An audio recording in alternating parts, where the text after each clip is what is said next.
We are live. Ladies, gentlemen, interdimensional aliens, welcome back to the Rabbit Hole Podcast, where we do mediocre research and give our unwanted opinion on a topic that you don't care about. This week's episode, we're going to ask ourselves the question: did Adolf Hitler escape Germany in 1945? So I'll start off by giving kind of a little background here into this.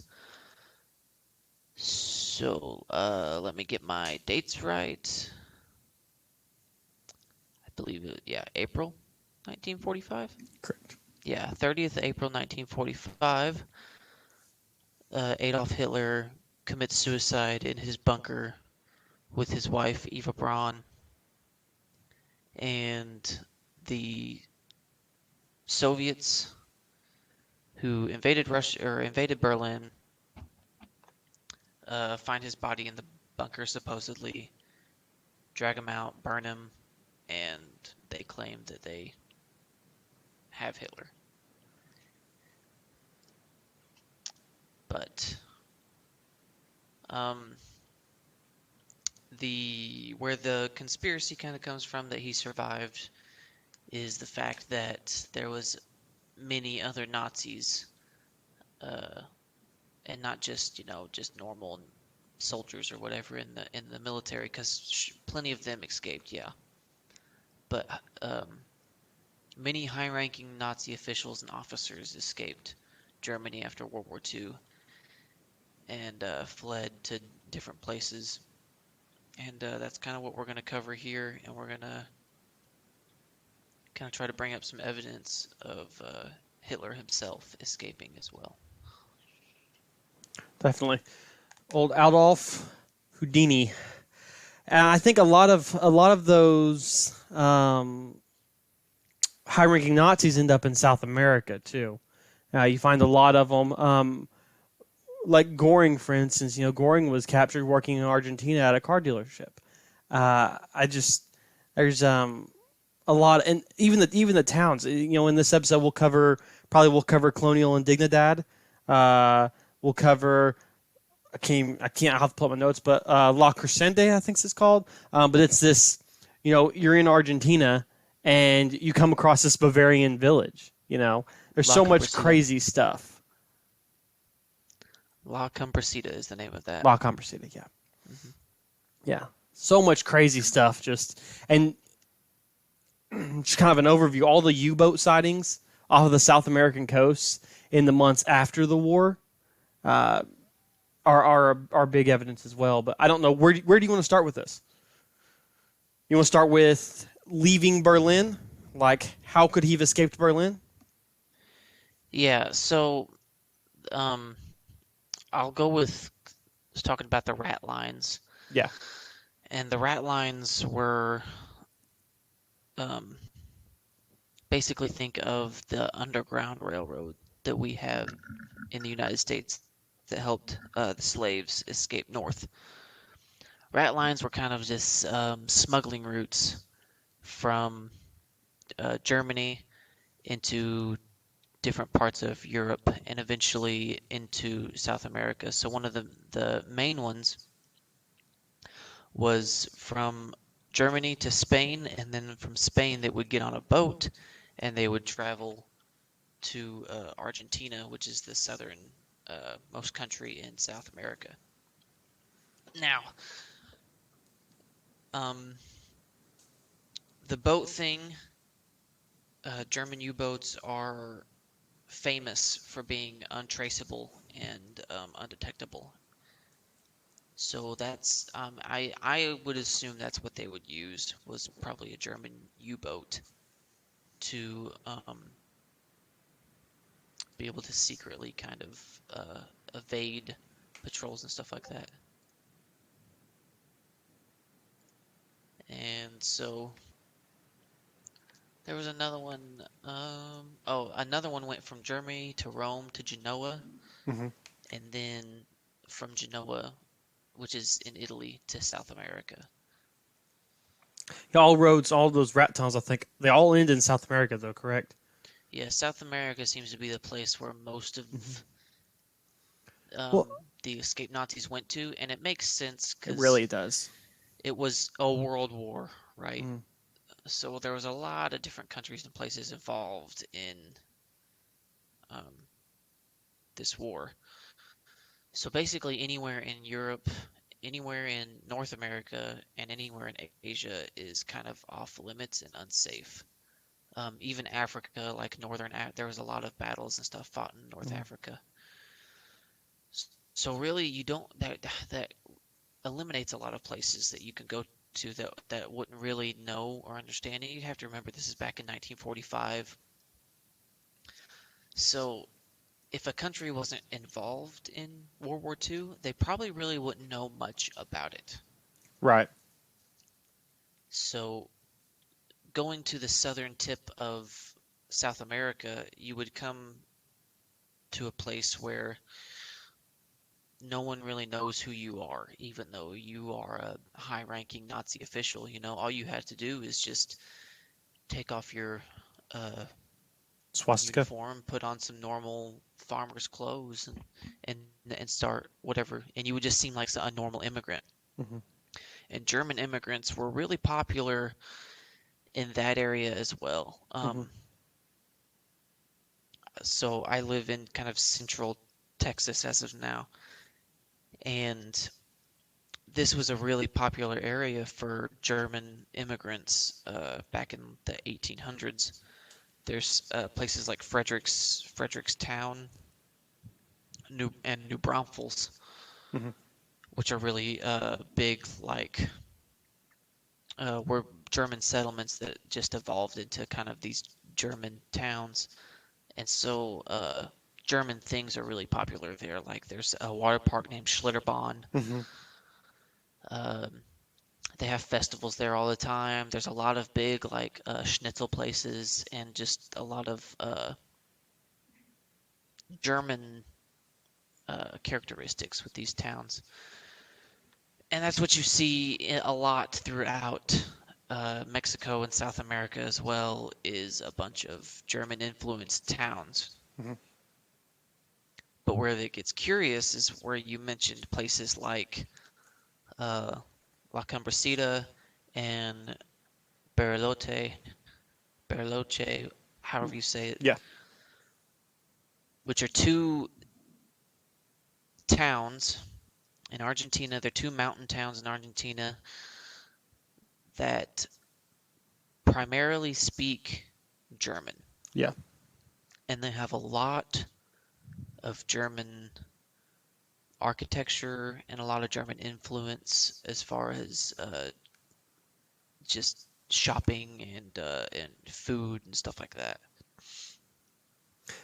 And it's just a curious thing how in the middle of Argentina, in the middle of this mountain town that's in the foothills of the Andes, there's a bunch of um, Germans. And a lot of people think when they think of Argentina, they kind of think of a tropical kind of environment, but that's not really what it is. I mean, Argentina is pretty far away from the equator when you really look at it. Hmm. So it's not really that tropical kind of place. It's more of it's also where these towns are located is in the Andes Mountains.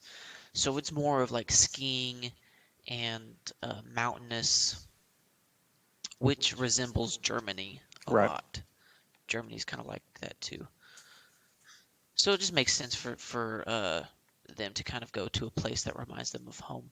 Definitely. And that's what I'm sure you've watched it, but when Tim Kennedy had that show, Finding Hitler, and they were going and they were interviewing um, German families in like La Comarcita and those areas, and they tried to get into colonial and Dignidad. Um, a lot of what these people were saying was that their family moved there for that exact reason because it looked a lot like home. It felt a lot like you know Austria and Germany. Mhm. Yeah, I mean, in that show specifically, you can see a lot of they when they walk into the houses there in those towns, the people are proudly showing off their grandfather's Hmm. Nazi medals and their uniforms and stuff like Yeah, that. they have like Iron Eagles hanging all over the Because they just place, don't, and yeah, and it comes down to just the fact that they probably don't know. yeah, They were just poorly educated on what all that was. Because think your if your grandpa's a Nazi SS officer and he's your grandpa, you obviously probably look up to him or something like that. right. If he's telling you all these things like, oh yeah, the Hitler was such a great guy, and Hmm. um, we were really proud of what we were doing, and blah blah blah blah blah, then you would idolize that kind of stuff. Right. And if you live in a kind of a remote town in Argentina, you probably were never taught any differently. Hmm. I mean, you don't know the kind of atrocities that were committed. But So going back to Berlin in 45. So a lot of people think, hey, at this point, Berlin was like completely surrounded. There's no way that they could have got out. And a lot of people don't know that there's actually a tunnel that goes from the Fuhrer bunker where Hitler supposedly was hiding, and it comes within 150 yards of the airport that was still under Luftwaffe control at the time, and there was flights going in and out all day getting people out of there, and actually even the field marshal of the Luftwaffe was personally flying Nazis in and out, or mostly just out of Berlin, getting them to these rat lines at the time. So even though Berlin is at this time under siege by, on one side, the Allied, British, French, U.S. attack front, and then on the other side, the Soviets, they still had a decent control of parts of the city where they could still move around for multiple days. Once they realized that, hey, this is the end, then they could see, okay, this is really the end. We've got to start getting people out of here. And then the Luftwaffe just went straight to flying essentially what were becoming refugees out of Berlin. So there was like a clear path for them to get from where yeah, I Hitler mean, was at. if you have a bunker, an underground bunker, there's gonna be an escape route, Hmm. obviously. I mean, just think if our president was to go into some underground bunker or something like that, there's obviously gonna be a way for him to get out, and it's gonna be secret, and it's gonna take him to a place where he can escape quickly. Yeah, it's ignorant, I think, to think that his bunker just was a be all end all. Right. And But I don't see Hitler as the kind of guy who goes down with the ship either.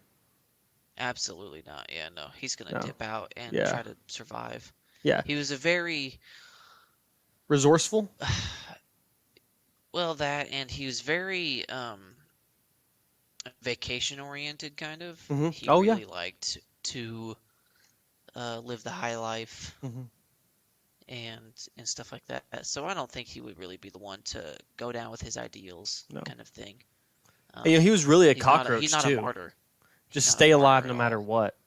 Yeah, exactly. I Well, mean, that's how he made it through World War One in the yeah. first place. Was Hmm. he was shot in World War One and was like, yeah, Yep. kind of did whatever he. That's how he rose to power as well. Was Mm. he was very backstabby, Yeah. and he was a politician, is what it was. Right. He's a very good politician. But and there's evidence of, I mean, the theory that Hitler couldn't have escaped is a little far-fetched to me, mainly because there's so many famous Nazis that did escape. Right. Uh, Adolf Eichmann Hmm. was the leader of the SS. He escaped. Um, Joseph Mengele escaped. He was the head of the Auschwitz concentration camp and was a physician that performed experiments on um, the Jews. Yeah. Yeah. Okay. Sorry. Drew a blank there. So Let's I see think who I else is there. I misspoke gotta earlier. figure. I think I said Goring was caught at a car dealership. I think that was actually Eichmann that was captured in Argentina at a car dealership. Yeah, Um, Eichmann was captured and fled to Argentina in 1950. So, okay, I'll back up here. Now that I mentioned the 1950 thing, I'm not saying that in 1945 all of these Nazis up and cut ties and split ways. There was probably plenty of them that bunkered down in Germany or Austria, Poland, wherever they happened to be at mhm. for a few years and kind of waited for things to die down. Yeah. And that's when they got up and made their move. I mean, how long did Anne Frank survive in that Yeah, like attic or 4 years, whatever 3 or 4 years. that Yeah. she was in? Exactly. So just think of someone with the resources like that. I mean, Mhm. if you're a officer in the SS, you're probably pretty, you know some people and you can grease some palms and stuff like Yeah. that. You can probably easily hide out for a while. But yeah, Adolf Eichmann fled to Argentina in 1950. He was captured in 1960 and he was executed in Israel in 1962. Mhm. Alois Brunner fled to Syria in 1954 and died in 2001. So it wasn't just South America they went to; they went to the Middle East as well. Right. Well, Uh, actually, Iraq was a Herbert client state. Cookers, yeah, explain that. Oh no, so sorry. Yeah, no, like Iraq. A lot of people think of your German allies. You think of just Italy and Japan, but they had so many client states that were essentially ran by the German. Because you still have to think about colonialism at this time. We're not too far from colonialism, and where a lot of German influence is still present in places, Iraq was a client state, Albania, Moldova, Croatia. There was all kinds of client states that was essentially ran by Germany, um, and they were hiding these people because they still had some allegiance because they had helped them build up all of this money and things that the Nazis had stolen in their conquest of Europe. So, Hmm. Yeah, I mean, there's just and the fact that we ourselves took us and the the Soviets. Soviet Union both took Nazi scientists Hmm. out of Germany and brought them to the United States and to Russia. Um, I've mentioned it once already, but Werner von Braun, the head of NASA, was a Nazi. Yeah. He was a Nazi. That's why whenever So, Alex Jones goes on his crazy rants, he always says that, the Nazis essentially just are NASA. And NASA's like a shadow government because we brought all these people in. The Germans had these amazing, the V3 rockets that were hitting England from Germany, and like, hey, we can use these to go to space. And so we took all these Germans and put them in governmental roles that then gave them a little bit of leeway. And it's not just scientists, too. You have to think about like the Gestapo. We took a lot of people from the Gestapo to form the Central Intelligence Agency. And more the OSS into the CIA. They're just some shady stuff, man. yeah, we took a lot of, I mean, because the Nazis were very good at what they did, honestly. Yeah. I mean, they took over an entire country, convinced not only their country but many other people. There was Nazi sympathizers in America at the time. Mm. I mean, before we went to war with them, there was people that were on their side. Yeah. Um, so it's just not like they had plenty of friends, they had plenty of influence, they were good at what they did, so it made sense to kind of take their ideas and their scientists, because that's something they excelled at, especially was their science and technology. The Tiger tank is at that time was one of the greatest advances in weaponry ever. Like I said already, the German U-boat was the top-notch sub of the time. I think the only reason we won the tank battle is because we just made a hell of a lot more of them. Like Shermans were easy and cheap to make, and we printed them like money, and that's the reason we won because we outnumbered them. But anyways, Oh yeah, and um, we had the bodies. They didn't have the bodies. I mean, at the end yeah. of it, they were putting the Hitler Youth on the front line because they had no bodies left. But if you want to look into this more, you can look up Operation Paperclip was the name of it. Over 1,600 German scientists, engineers, and technicians were brought over to the United States and employed by the U.S. government. And this wasn't just right at the end of the. I mean, this Operation Paperclip lasted until 1959. So we just kept bringing them That's a over. lot of people. Basically, 1,600 people. anybody that wasn't arrested for war crimes, we brought over. Yeah. You know, anybody that what's their names? I'm drawing a lot of blanks today. Sorry. The Anybody Mossad. that the Soviets didn't take, Oh, we the tried to Soviets. take. But that's another thing too is the counterintelligence corps Mhm. that we had, which is basically our CIA now. Yeah. Um, recruited a bunch of Nazis as well. One of them was one of the guys that escaped to Argentina. Let's find his name. Klaus Barbie. He fled to Bolivia in 1951 with the help of the United States. So he escaped war crimes and he escaped punishment, basically, with the help of the United States because he was used by the counterintelligence corps to hunt down Nazis. Yeah. So, Otto basically ones Scarinci, that would same flaunt thing. their friends. Yeah, You know, there's a lot of the high ranking ones that mhm. escaped. I mean, whether we want to admit it or not, Yeah. but a lot of them were hunted down by Mossad. I'm glad you mentioned him. Yeah. But Mossad actually sent out because if you don't know what Mossad is, it's kind of like Israel's CIA. It's Yeah. their intelligence agency, and that's what they did after World War II was hunt down Nazis that escaped. Yeah. And you know, one of the funniest things But about that, I love this story. I know we're kind of straying from Hitler, but we're staying in the overall topic here.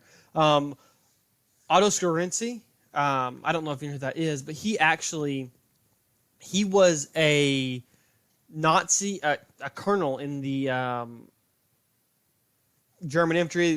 He was in the Waffen SS, a lieutenant colonel. I'm sorry, but Mossad actually ended up recruiting this guy to go kill other Nazis. Crazy story. So like they ended up bringing this guy on board to go after other Nazis. This guy had the Knight's Cross of the Iron Cross. If you know what that is, it's like a huge medal.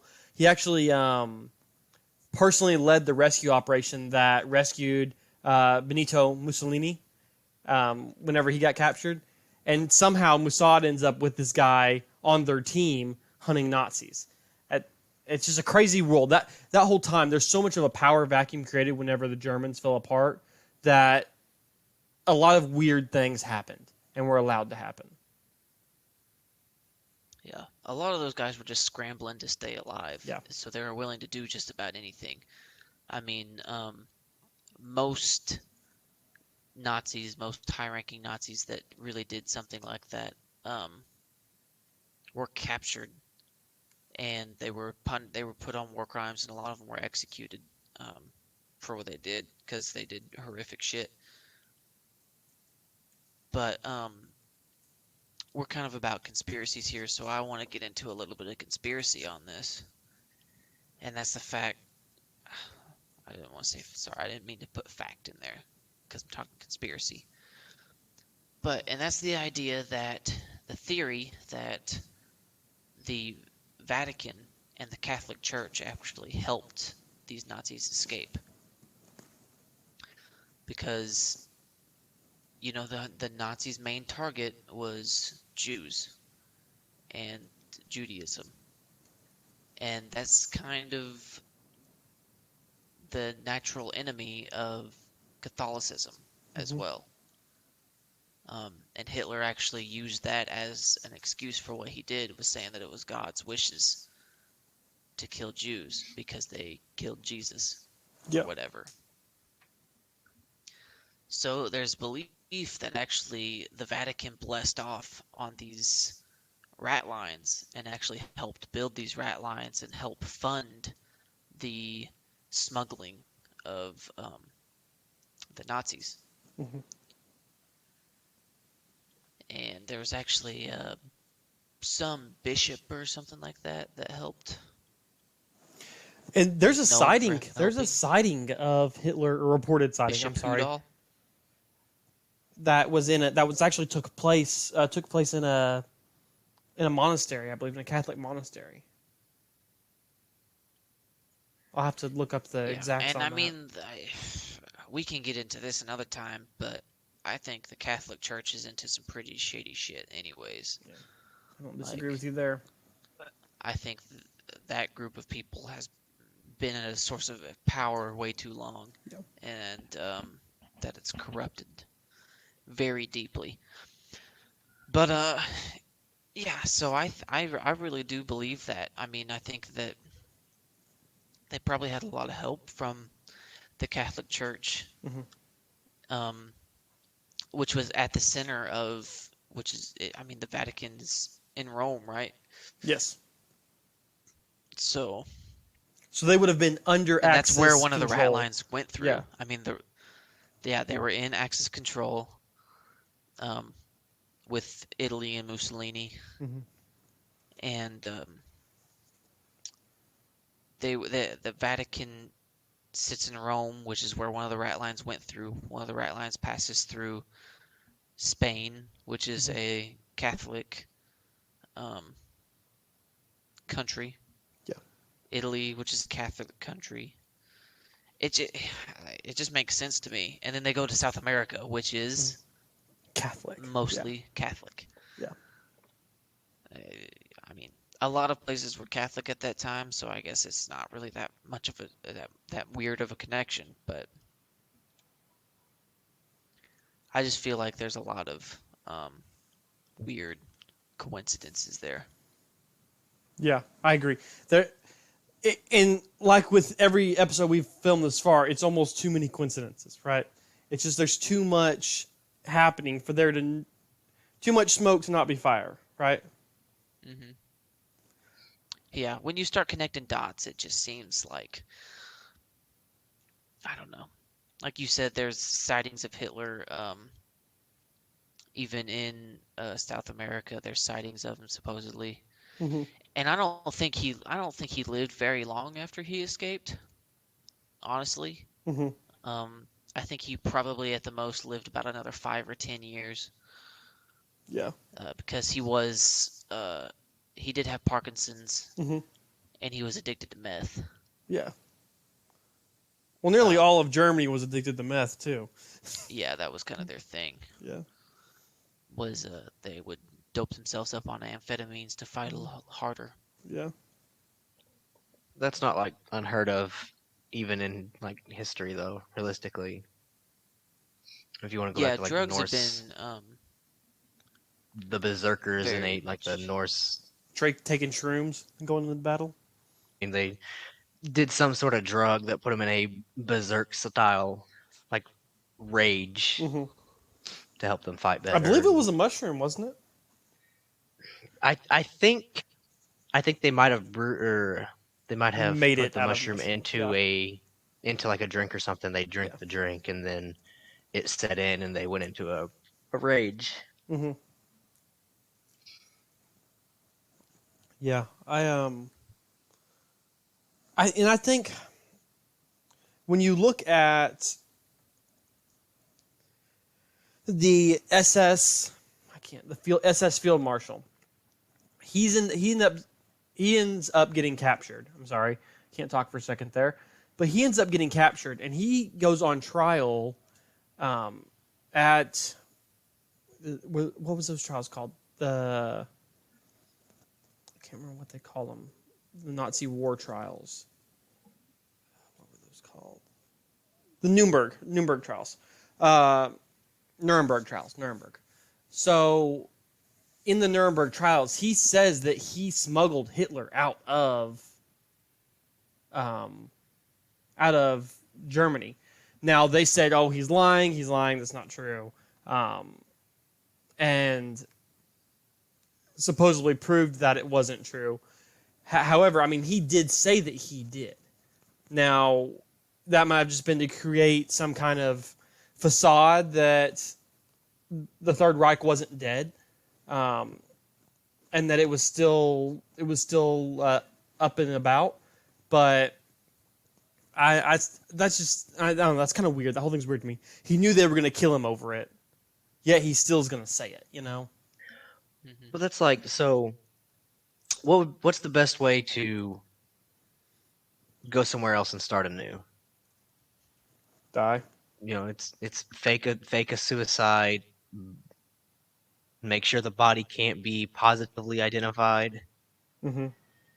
Right? I don't know. I've always thought that. I mean, I've always leaned way more like and I just don't to- think there's really a trustworthy group that has identified the body. I mean, No. it was a bunch of Soviets, and then after they finally gave the bones or whatever back, it was a bunch of old SS officers Yeah. that buried him and re-identified the body or whatever and Yeah. confirmed. And didn't the DNA come back to like a 20-something-year-old female on? Because the Soviets still have part of his skull, right? I think so. And I think the DNA test on that came back to like I think the UN or somebody did a DNA test on it, and it came back to like a 28-year-old female. Yeah, I mean it's just. I think I think he made it out. I mean, there's just too much. There's too much question. Like the fact that there is a question, you know. Right. Yeah.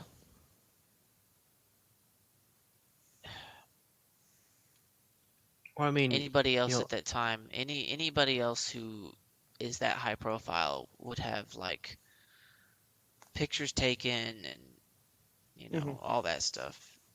But I guess it wasn't 1945, so. And who knows how many body doubles the guy had too? You know. if Elvis was able to fake die on a toilet and still run around America, what's to say Hitler couldn't fake Is die in that your Germany next and run episode around you wanna do? Argentina? Do you want to talk? You want to talk about Elvis? I haven't heard the Elvis thing, honestly. I've never heard Elvis was still I alive. don't I've heard give me. Tupac I mean, was still alive. that's all you. It comes around every so often that there's like a homeless man Yeah. found dead under a bridge, and it resembles what Elvis would look like if they were to age him up whenever he died. And that comes around every couple years. It swings back around. Homeless man found, or Elvis didn't really die; it was fake. And That's interesting. I mean, I've heard that before that Elvis was still out there. Him and Tupac were just making albums somewhere. it's like Walt Disney. He's frozen on ice or whatever, ready to come back whenever the technology's there. I'm pretty sure he really did cryogenically freeze Which- himself, though, right? Like, He was also a Nazi sympathizer, wasn't he? Yeah, that's yeah. one of the Yeah, Walt Disney supposedly was a fan of fascism and the Nazis. Well, Well, there's actual animation from I think it was Donald Duck. He was working on a factory line, and he there was Nazi symbolism. He done the salute Mhm. and Yeah. all sorts of stuff. And it's strange because Walt Disney. Because now I might get my people wrong here. I know for one it was Walt Disney, but Walt Disney and I believe Sam Walton, the founder of Walmart, were in the same World War One unit. That was an ambulance corps unit, if I'm not mistaken. So they had firsthand exposure to the First Reich, and the same things that Hitler was exposed to at that time point in those trenches. I don't know, that's kind of strange to me, that connection there. To Sam Walton in World War One. Yeah. It's showing. When was World War One? Because he was born in 1918. Oh, then that's definitely not that. World War One ended in 1917. Yeah, So that's definitely not Sam Walton. Okay. Yeah, no, he was Somebody else famous. He was an army captain in World War II from 42 to 45. I was gonna say that sounded a little off because I didn't think Sam Walton was that old. I mean, that would be a whole new coincidence to get into. Walt Disney. Walt Disney and Sam Walton go to the same are in the same unit in the army. He and was then he they was both in the same create unit with someone multi-billion-dollar corporations. Yeah, he was. Let me see who it was. That would be a whole wanna new go to set that of questions unit. I'd be asking. Yeah. hmm Sam Walton was he from Anyways, Missouri? I think we're straying from the topic here a little bit, but Arkansas. Oh, when he was 5, he Billy, moved to Arkansas. Missouri. Shelbina, Missouri. Cool. All right. That's nothing to do with Hitler, but That's how this goes, though. we learned something new, even if it doesn't have to do with what we're talking about. Yeah. Someone is going to come out of this episode and be like, "Oh, I didn't know Sam Walton was in World War One with Sorry. Walt Disney." They stopped right there. I will figure out who he was in a unit with, because he was in a unit with someone else famous. But I'll update you when I figure that out.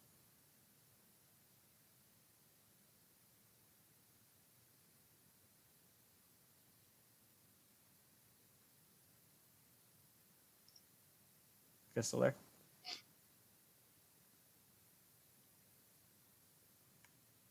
All right, we're back. Sorry, we had a quick little technical difficulty there. And actually, while we had that technical difficulty, I figured out what I've been trying to figure out for the last 10 minutes with who was in Walt Disney's medical ambulance unit with him in World War I. And it was Ray Kroc, the guy who founded McDonald's. They were in the same unit together in World War I. So, it was So he not was a Sam medic- Walton. You say it was a medical unit? Yes, they were ambulance Coincidental.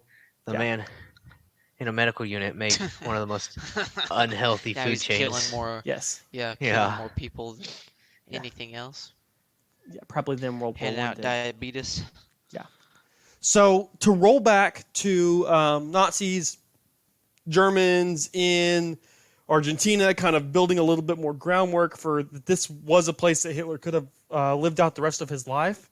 One of my, I can't say favorite because it's an awful thing that happened, but a story that I really like to hear about and like to tell about from this whole genre is about Colonia Dignidad.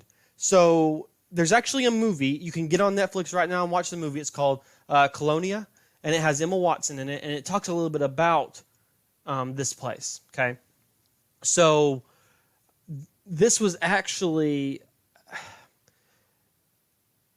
it was kind of like a commune, maybe a commune's the right word. So it's Compound? compound. I guess that would probably be best. Yeah. So it's located about 220 miles south of Santiago, Argentina, and it's ran by a German cult. So there's all kinds of sexual abuse there. There's all kinds of like medical experiments being done there. So Colonial Indignidad was one of these areas kind of out in the middle of nowhere, and out in the middle of nowhere in actually it was across the border. It wasn't in Argentina, but it was in Chile. But if you know anything about the two, they literally run the length of each other. Argentina and Chile do. They're both neck and neck all the way down South America.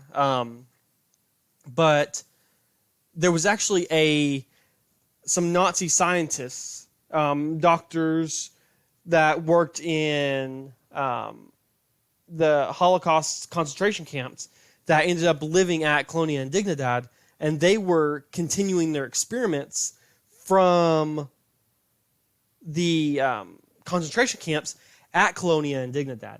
And this is Paul Schaefer was one of the really big ones. He's the one who they actually finally did try for it, for all of this happening when it did come to light that that all of this was going on. And that was like in the early 90s that people realized, hey, there's a German cult experimenting on people in the Chilean mountains.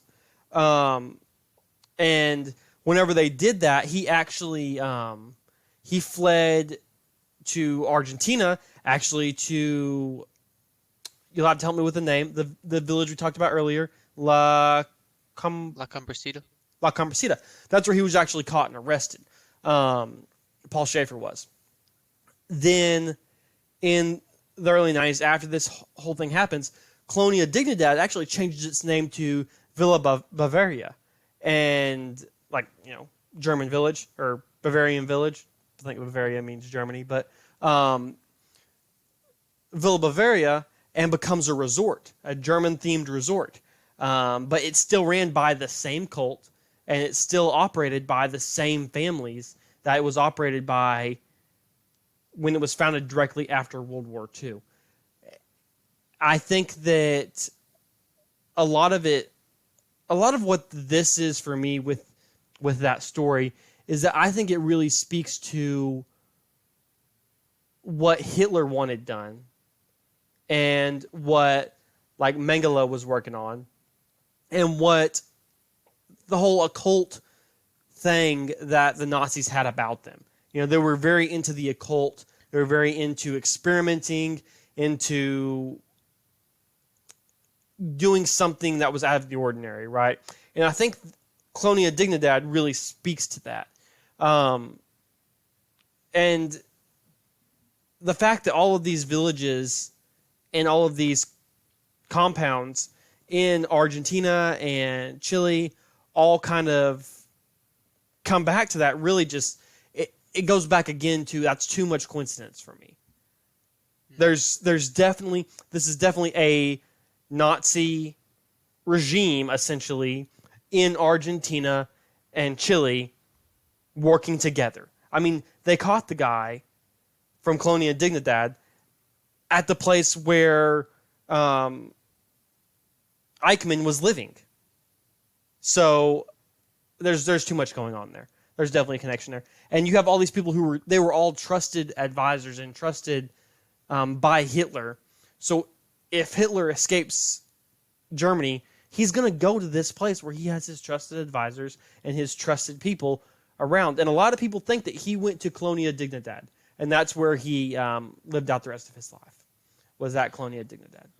Well, if you have the most famous Nazi and the one that could be recognized, you would want to put him kind of in a more secure location. Like Yep. you'd want to put him behind some walls and kind of give him his little compound or whatever. Mm-hmm.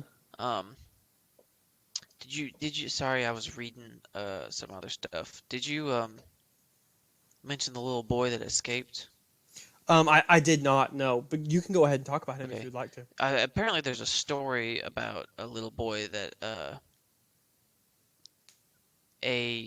one of the women that lived on Colonia Dignidad, one of the younger girls, kind of met with one of the prisoners. Like the story is that they would take prisoners Mhm. and kidnap people in Argentina to perform experiments on. And the story goes that one of the women that lived there kind of had a crush, I guess, Mhm. or fell in love, whatever, with this Latino prisoner and helped him escape, and they escaped together. And that's how people found out about Colonia Dignidad was um, these two kind of brought it to light. I don't know how true that is. I don't really know. I haven't done a lot of research on Colonia Dignidad itself, So that's a pretty but true story. That's actually that the movie I mentioned earlier, the Netflix movie I mentioned earlier, Colonia. That is actually their story, the story okay, of yeah, those okay, two escaping. Yeah. yeah. So, and as far as the experiments go, the Nazis, like you said, were very into the occult. They Mhm. were really into like Satanism, summoning demons. Some of them, anyways. I'm not going to say all of them because some of them were very religious people. Right. But they were really into trying to create a sort of super soldier and stuff like that. Some of the experiments that they performed, and they did perform experiments. Dachau is one of the famous concentration camps where they performed a lot of experiments, and Auschwitz was another one. Or are those the same? No, I think they're Dachau's different. Dachau's different. Dachau's different than Yeah. Auschwitz. I think Dachau has another name though, but I don't know what it is. Anyways, they did perform experiments. Joseph Mengele was famous for performing some of those experiments. Um, just to name a few, they performed experiments. They would pick certain Jews out and freeze them and cause them to get hypothermia to try to figure out ways to treat hypothermia. So Right. that way their soldiers that were fighting in Russia that caught hypothermia, they would know how to treat it.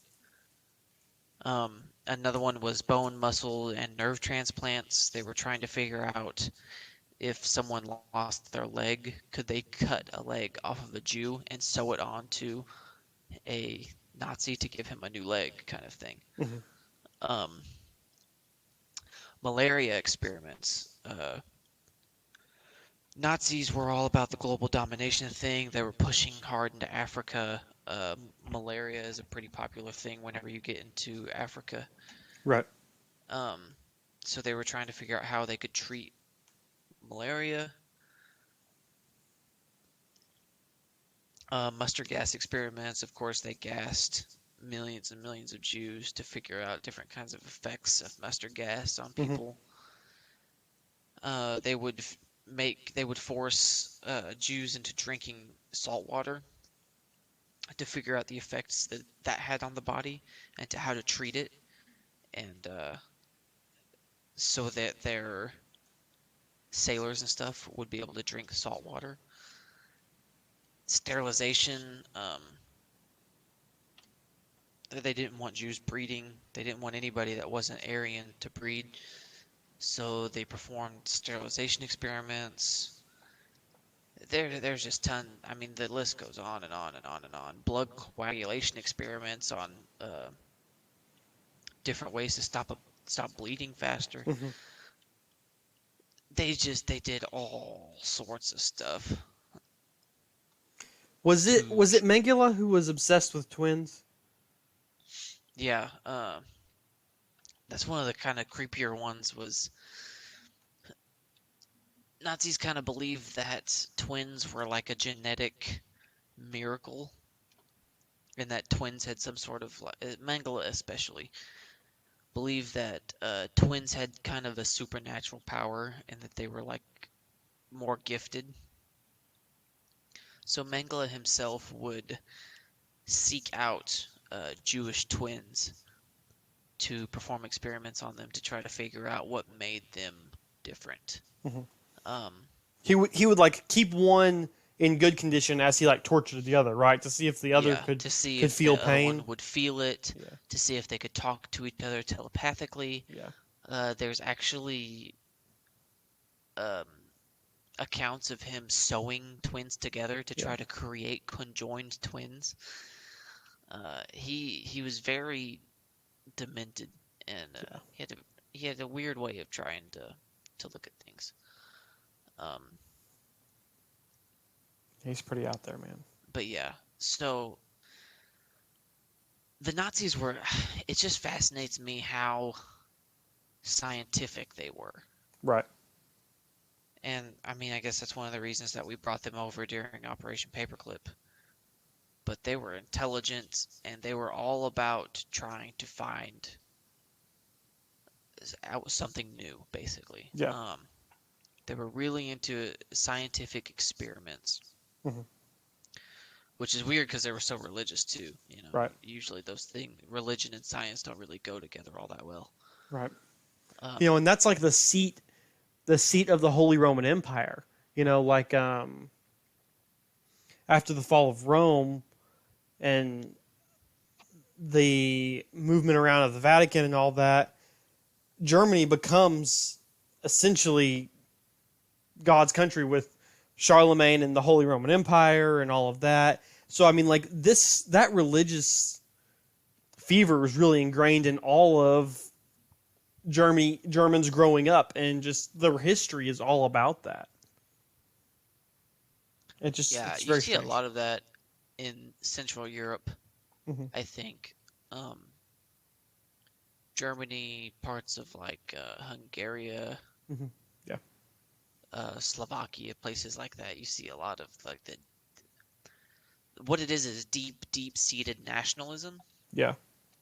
and I think that's where kind of this Nazism, Aryan idea came from. Really, is just the really, really, really deep-seated nationalism, because these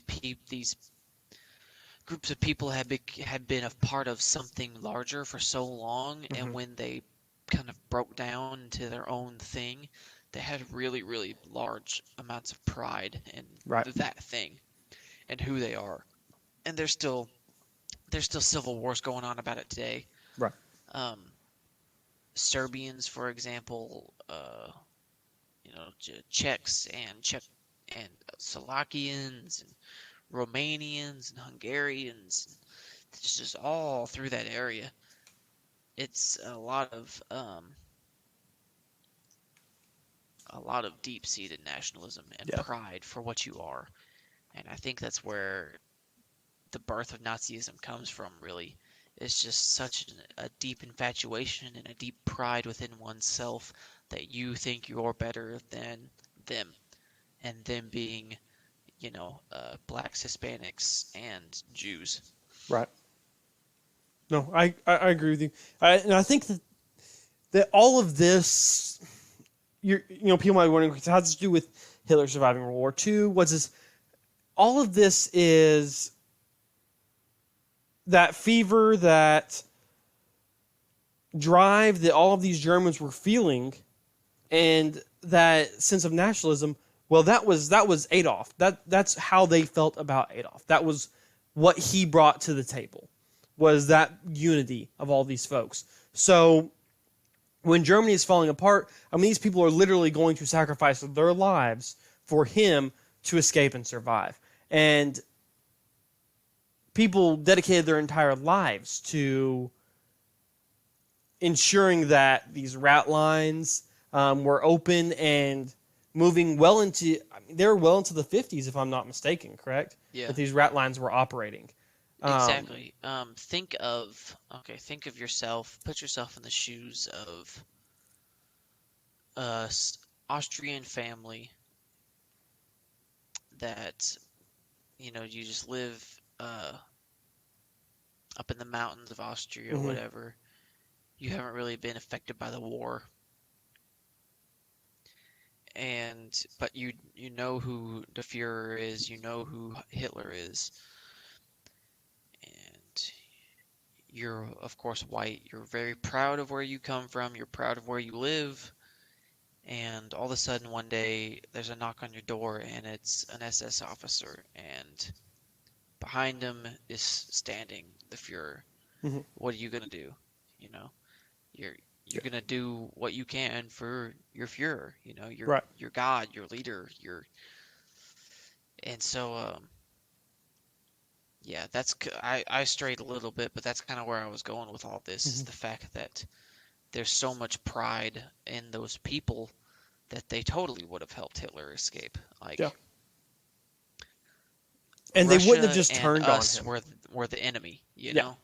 Yeah, exactly. Whenever Berlin fell, whenever the Third Reich fell, it wasn't a light switch, you know. It Yeah. wasn't like these people were under some mind control or something like that. You know, Germans didn't wake up the next morning and was like, "Whoa, we are under a spell." You know, Yeah. it Yeah. wasn't like that. It was we had to convert them kind of into Yeah. the thought that he was a bad dude. And that's not, I'm not saying that all Germans were Nazis, of course. Right. There was Germans that helped smuggle Jews in and out of Germany and occupied Europe throughout the whole of the war. Mhm. But those people that were Nazis and that were proud to be a Nazi didn't just flip the switch one day and not become Nazis. Right. Yeah. And there was and just because this is the moment that the German army as a whole surrenders, that wasn't the end of the war. Right? I mean, that was the end of, kind of like when Bush said, well, we've beat Iraq. Okay. Well, yeah, we've beat Saddam, but we've still got all these little splinter groups running around here. I mean, the last official German military unit, Weitertrupp Hagen, didn't actually surrender until the 4th of September in 1945. So that's 6 months after Hitler dies. You still have active German units fighting there. Yeah, and That's crazy. The Soviets kind of pulled a trick out of Germany's book and out of the Nazis' book whenever they invaded Berlin in the first place. And they kind of just carved a straight path Yeah. into the deep of Berlin and straight to the Reichstag hmm and cut down the Nazi flag and hoisted up the Soviet flag. They didn't really conquer the whole city. They just No. kind of cut the head off the snake in a sense. Yeah. And so that even within Berlin itself, for months after, there was still fighting going on. Yeah. With like guerrilla groups and stuff like that. So it wasn't just a day one kind of swap thing. But yeah, I was trying there's to see definitely what the. it's just. I know I've talked a lot during this episode. People are probably getting sick of hearing me talk. Oh, you're fine. But I just go back to these little villages that are sprinkled throughout Argentina that weren't really like the town of, I don't even know, Bariloche. hmm Yeah. It says on its Wikipedia page that it was established in 1902, but it didn't see major growth until the 1940s. Yeah. That's when these Nazis would have flooded the area. And it's just, I don't know. It's a beautiful place to live. I mean, why wouldn't you want to go there if you were fleeing from being captured and killed? Yeah. I really think that before, if I'm about to take over the world, I know I'm Hitler and it's 1939. Okay. And I'm like, okay, here's my 5-year plan. Okay. This is where I want to be 5 years from now.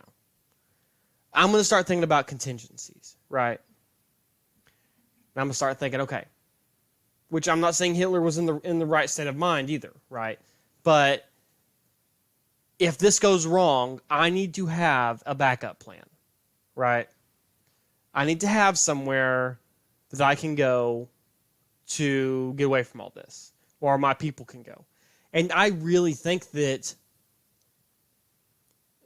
even prior to 1945, they were developing these areas of Argentina and Chile as their safe haven. I don't think that they just like one day said, Hitler's got the Soviets 30 feet from the tunnel and he says, okay, you know what, we're going to go to Argentina. No, I don't think that's what it was. I think that this was years in planning, that they're developing these villages and these places as a safe haven in case they do have to run somewhere. Yeah, I mean, any good military leader is kind of going to have a contingency plan. Right. I mean, you're always going to have a backup and a place to go, place to run to if it goes south. But I'm going to name off a couple random little things here real quick. I'm pulling most of this from the show Hunting Hitler with Tim Kennedy. So in the Canary Islands, there was a bunker found that had a medical facility on it. Canary Which is Islands are off something of that Hitler Spain, correct? I think. think I so, know that yeah. it's in between Argentina and Germany. That's Yeah. So it's a yeah. Spanish island, correct? Yeah. So the Canary Islands, there was supposedly some secret tunnels in a German compound that had a medical facility on it, which is something that Hitler would have had because, again, I said he had Parkinson's. He needed medical treatment. And I won't get into the Parkinson's thing because that's not really a proven fact, but you can look into that yourselves. But and it housed weapons as well. And also there's a mansion in Argentina called Casa Enalco. It's in Neuquén, Argentina. But it's a large mansion that has specifically German characteristics to it as far as the architecture and stuff like that goes. That's rumored to have housed Hitler. Okay. I didn't know about that one. Yeah, it's called How do you spell Casa that? Analco. Casainalco. No, okay. I'll have to look up that. Yeah, but it's got Oh, okay. I do remember them going in his show. I do remember them going here. Yeah, it's got the log kind of upper half, and the bottom skirt of it is brick or stone or whatever, and you see Very that a Bavarian. lot with Yeah. it's very Central European kind of. Honestly, it almost looks like Hitler's vacation home that he had in the Swiss Alps. Yeah. The Wolf whatever. It's called like Wolf something. Vacation resort. Prora? Is that what I'm thinking of? That may not be it. But anyways, there's a picture of Hitler standing on like a balcony. Yeah, I know which one you're talking about. Yeah, the building almost looks like that. So it was called the Wolf's Lair. Wolfschass is what it was the name of it. It's the Wolf's Lair. That's the one you're thinking of in that picture. Yeah. Let's see. There's some more here. There's just a bunch of like random weird things in South America. There's random compounds and villages all throughout. In Paraguay, there's a militarized Nazi compound.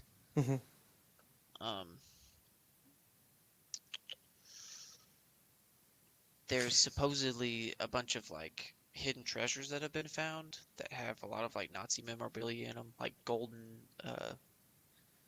eagles and stuff like that. And I think that I might be straying or reaching here, and tell me if you think I am. But there's a lot of rumors of, not even rumors, but theories, I guess, of Nazis working in both the South Antarctic area and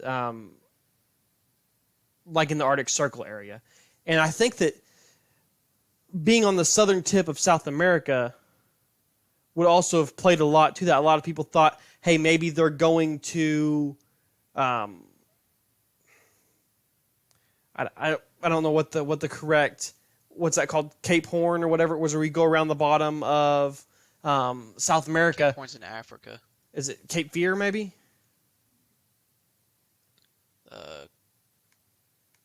I don't know. Honest, Cape Hope. Cape Hope. Around the That's south Africa there. too. Is it? Damn it. Maybe I'm thinking of Cape Hope and Cape Horn is okay. Yeah, you were right in the first place. Cape Horn is South America. Cape Oh, Hope okay. is Africa. So there was a lot of reports about Nazi vessels going around Cape Horn late World War II. And a lot of people thought that they were trying to, and there was theories that they were trying to militarize South American countries and even Central American countries to fight to invade the U.S. There was a lot of fear of that during late World War II as like a kind of diversion. But there was a lot of military movement coming around South America and especially Cape Horn, and a lot of people reached that as saying that the Nazis were doing things in the Arctic seas and in South Antarctica, all of that area.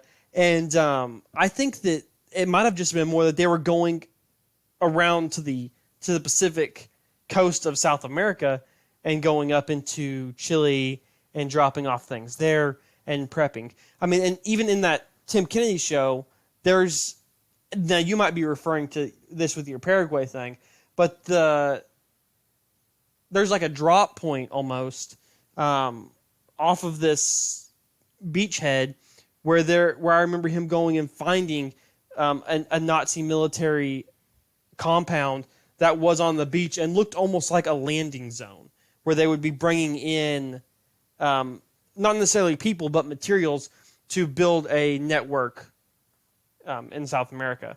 That might be the Paraguay thing that you're referring to. Yeah, I've heard a lot of theories about how the Nazis had a base in Antarctica, Mhm.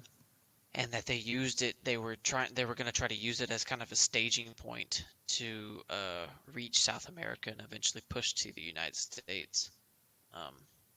Also, just the fact that Antarctica isn't really at that point in time wasn't really explored or Right. anything like that, and it really would have been a prime place if you're going to put like a secret base. No one's really going to bother you if you're in Antarctica. Now, I think they have found like a Nazi listening post in Antarctica, like a radio. Yeah, post. like I don't want to like say for sure, but Uh-huh. I'm pretty sure that I've that it is like factual information that there is.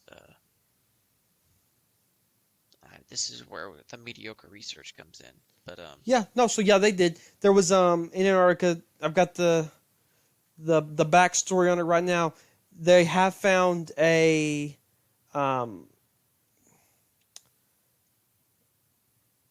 bunker, essentially a small bunker. It was more just like a small outpost in Antarctica that was of German origin. The ship that went there was the Schwespeland.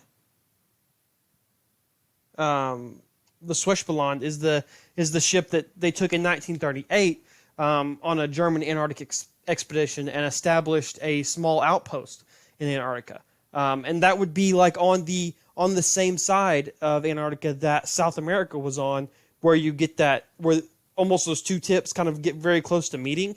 If you look on a map, that's where that was established at. Yeah. So I feel like that would kind of be that would be an intelligent thing for the Nazis to do, right? Is kind of send ships down there to Antarctica. That's where they kind of stop in at, refuel, refit, and then they head up into South America, and then they try to recruit the United States' southern neighbor into attacking and invading.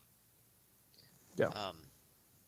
Because that's ultimately what destroyed the Nazis in the first place, was the fact that they were fighting a battle on two fronts. Yeah. And so if they would have done the same thing to us, that would have greatly increased their chances of winning. Right. And there was actually evidence of a Chilean attack plan that was unearthed.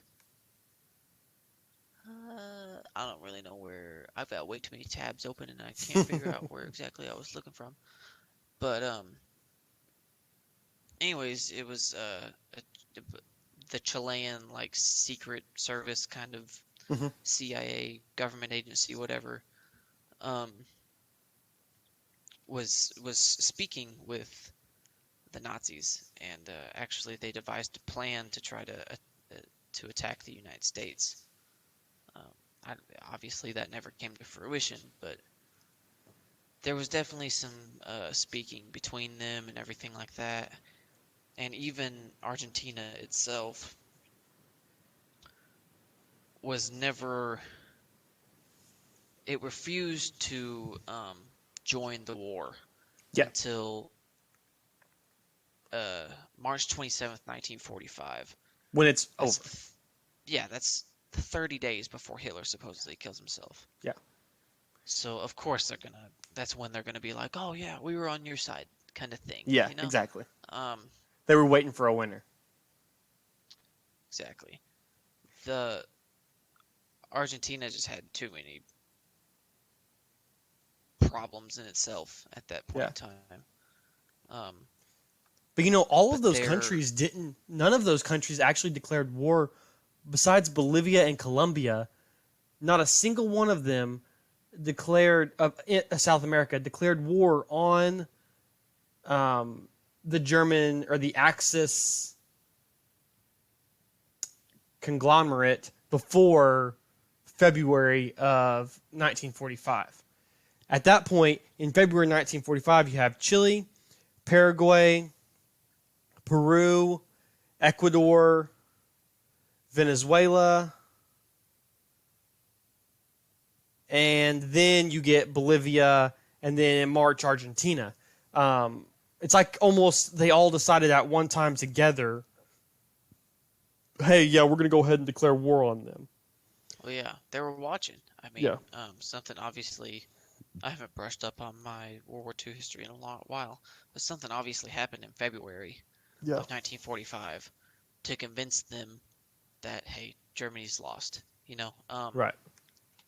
And who knows, maybe at that time that's when they first started receiving their first batch of Nazis that were fleeing the country. Right. So then they're like, okay, we need to create a cover here.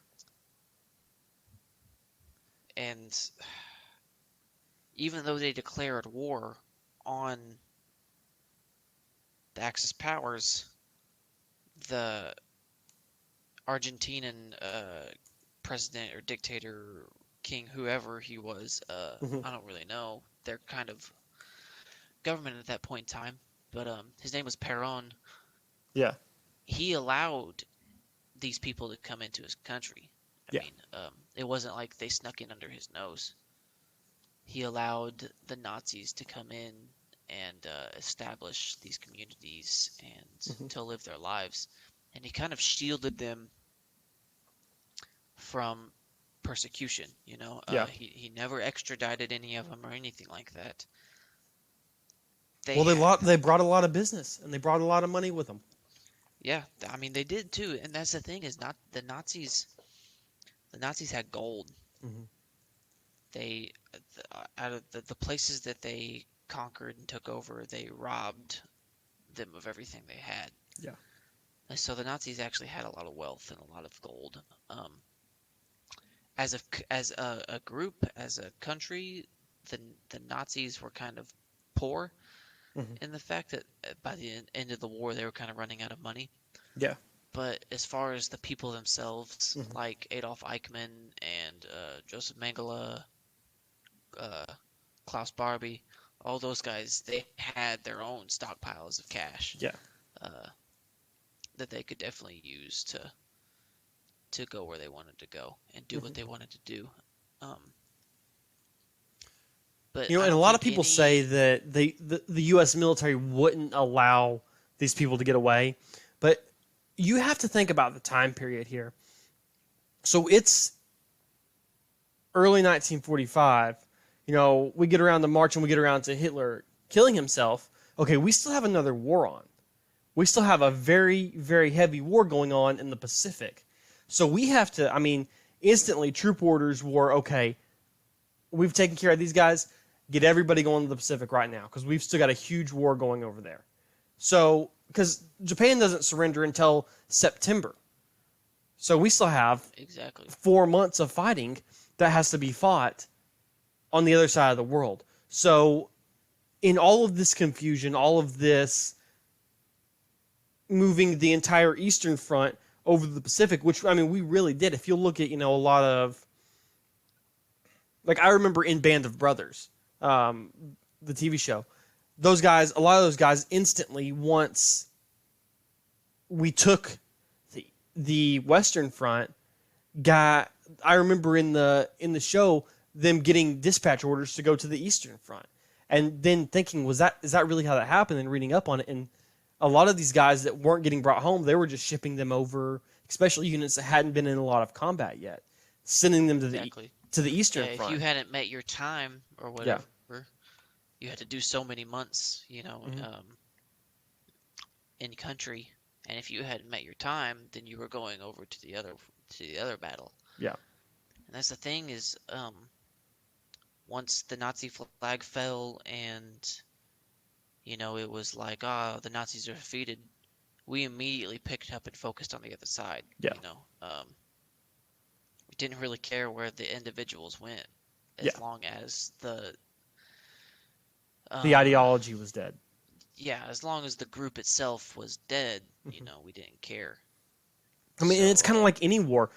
That's why we're still fighting wars in Iraq, is because you can kill you can kill a group, but you can't kill the ideologies that create that group. yeah. You can't kill breeding, and you can't kill this like you were saying, this deep-seated nationalism that pushed all these people to South America. And we had a lot more to worry about than just the Japanese as well. We were not, just because we were allies with the Soviets did not mean we were on good terms. Oh yeah. We were racing to Berlin against the Soviets to Mhm. try to take it first, and to try to, because there were opposite ends of the spectrum. We're a capitalist, free market society. The Soviets were communists. Mhm. And even before the Cold War, and even before all that stuff, we were trying to keep communism in check. Yeah. Because communism is just a facet of fascism. They're two sides of the same coin. And so we were trying to take Berlin and take Germany and create a child of capitalism and free market Mhm. in those areas, instead of the Soviets were going to try to expand their empire, and they were going to try to turn it into a communist society and make it theirs. Yeah. Which is why you have the Berlin Wall and two opposite sides of Berlin that are complete opposites. I mean, one side was Western Berlin was, happy-go-lucky and everything was good, and Eastern Berlin was communist and Yeah. under communist rule. and we had already had I don't know if a hatred, but a disdain for Russians prior to World War II, because not a lot of people know this, but we actually fought Russia, Russian communism, at the end of World War One. Whenever, so I don't know, this would get a lot into communism developing, but between 1918 and 1920, we launched two separate operations against Russian communists at Argyllshek, that was in the European theater, and Władystok, which was in Asia, where we actually attacked Russia in 1918, and then again in 1920 with Volshchek. And Vladistok, sorry. That's a hard word to say.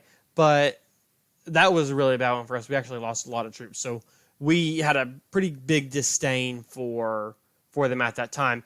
And a lot of that went in because we were actually allies with the Russian oligarchy that came before the rise of communism in Russia.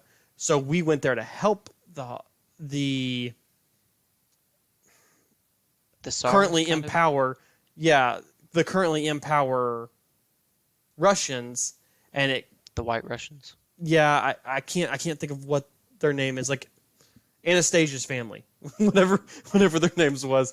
I think Peter was the king's name, I think, but we went to help them, and then so that kind of created this animosity that really you could say that was the launch point, us invading, not necessarily us doing it in Stain, but the Vladivostok and the Archangel invasions of Siberia and Europe on the Russian fronts really kind of created the Cold War, because it created this animosity that we never really got to duke out.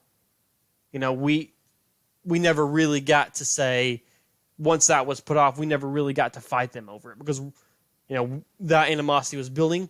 World War II comes along, and then we've kind of got to work together to create or to destroy a greater evil than each other.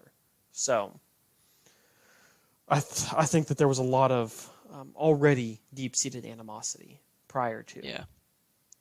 Yeah. We had a lot more on our mind than where's Hitler, Yeah. Like we stomped out the fire, didn't really worry about where the coals went. Yeah. So I just think that it's between the tunnel that was between the fact that his body was caught on fire Mm-hmm. before he was ever even identified, Right. the fact that no U.S. officials ever saw his body. There was a tunnel that led straight to the airport where his personal private airplane was waiting on him. There's these rat lines that are known for smuggling high-ranking Nazis out of Europe. Argentina is known for accepting these Nazis, and not only accepting them but protecting them in the form of not extraditing them to face crimes. Mossad had to personally go in there and kidnap and assassinate multiple ones just so they would get their justice. Yeah. There's just too much that goes on. Obviously, if Hitler did die in Argentina, I don't think his funeral or whatever would have been a big nationally organized kind of thing. I think it kind of would have been swept under the rug. He would have died peacefully in some mansion on the beach, and they would have just put him in the ground honorably, and they would have kept all of his stuff. Yeah. I don't know. Casa and Alco. Yeah, I just and there's just so many people still living in Argentina today in these Bavarian style towns that speak German Like that's their primary language. That's the only language they know. Uh, and they're proud of their Nazi heritage. Like they're proud of their grandpa's war medals, and they're proud of the Nazi flag and the Nazi uniform and stuff like that. So It just all lines up too perfectly. I completely agree, and I know we're winding down, and I'm about to pull.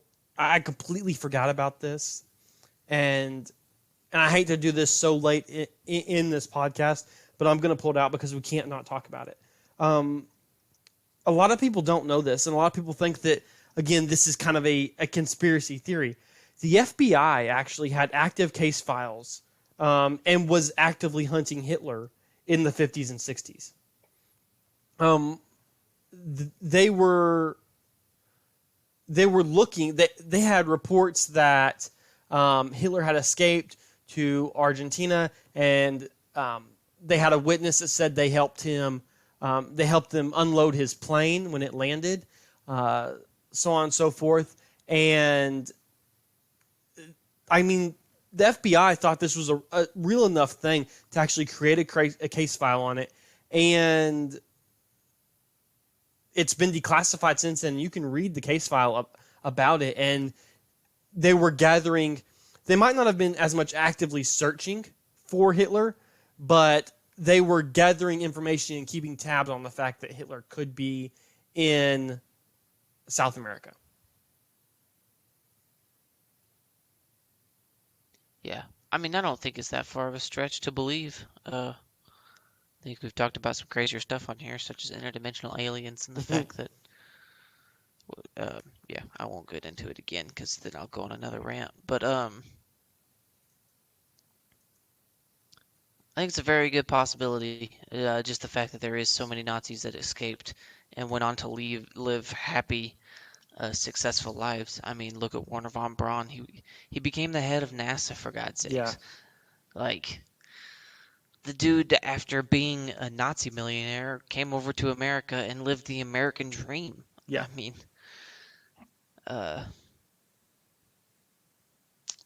it just makes too much sense. It does. It really does. And if you think about this, so all of these scientists, these individuals that have Nazi background, who have sworn their allegiance to Hitler, they then come to the U.S., they achieve high-ranking positions within the U.S. Who's to say that they didn't in turn say, okay, we need to turn a blind eye on this town in Argentina because there's nothing there we need to worry about. Yeah. Exactly. I mean, it could have been known that Hitler escaped, and maybe they just knew that he wouldn't live very long to do anything else about it. Right. And so they just let the dude do his thing, you know? Because I don't think he really would have been a threat. I mean, after what he had been through in the fall of the Third Reich and everything like that, and the fact that he basically just had his life's mission ruined, I don't think that even if he did escape, that he was into the...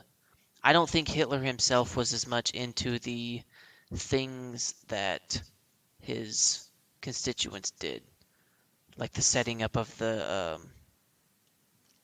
experimental camps and stuff like that. Yeah. I don't think the ones in Germany, yeah, he definitely had a hand in but the ones in Argentina, I think that was more of an obsession with the doctors and the physicians that worked in those camps. Yeah. And not really the obsession with Hitler himself. I do agree.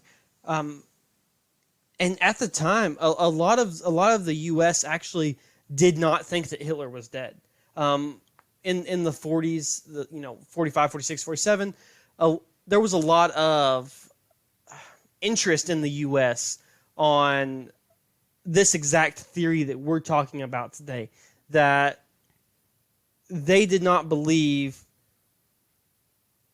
that the Fuhrer was dead. They believed, I mean, for everybody at home who's made it this far listening, I just sent a picture in our Discord chat that we have while this is active, and it's the front page of the Police Gazette, and it looks like I want to say that I can't see the exact date on that. 123rd year of publication. So this is 1955, essentially, saying Hitler is hiding in Bogota, Colombia. So, I mean, this is a reoccurring rumor. It's not just like in the last 10 years, someone said, "Hey, I think Hitler might have survived World War II." Yeah. I mean, it's a popular subject among historians, and just conspiracy theorists, and I mean, honestly, it's just becoming to the point of where like it's not a conspiracy anymore. It's Conspiracy facts. yeah. I don't know. I mean, Fringe there's obviously facts. some people who think that who Hitler did. Blah, blah, blah. There's obviously some people who think that Hitler did die in that bunker, and I'm just not one of them. Yeah, I don't think that he died either. CJ, what do you think? You think he What died? do you think, CJ? Yeah, I don't realistically, I don't think there's. It just seems a little too suspicious, right? Like I brought up the whole burning the bodies so you couldn't positively identify, which whatever the reason is, he'd wrote down reason for it, so that whatever one nation can't actually have the body or use it for propaganda or something similar to that. I just think that's Yeah. kind of burning the body, positively identify that's who that was. So it's I just, don't think that would have been the Russian mentality either.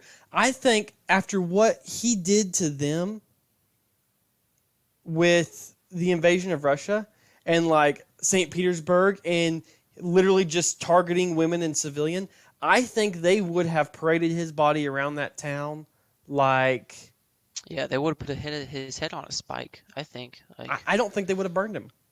yeah. I don't understand why they would have burned him. Especially some low-level, grunts find him that have fought their way from St. Petersburg to Berlin. Shoot, no, I'm carrying that thing around and showing it off like a trophy. I ain't burning it. Yeah.